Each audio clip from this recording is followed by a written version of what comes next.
আচ্ছা, বৌদি রোজ আমাকে নিয়ে ব্যঙ্গ করে, আজকে আমি বৌদিকে নিয়ে ব্যঙ্গ করব। কালকে না আমি একটা স্বপ্ন দেখেছি।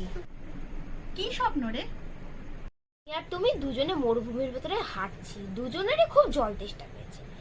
আর আমরা হাঁটতে হাঁটতে গেলাম। আচ্ছা, সরু একটা রাস্তা, ঠিক আছে, দুপাশে দুটো পুকুর, समझ गया। একটা রাবড়ির পুকুর, একটা গুয়ের পুকুর।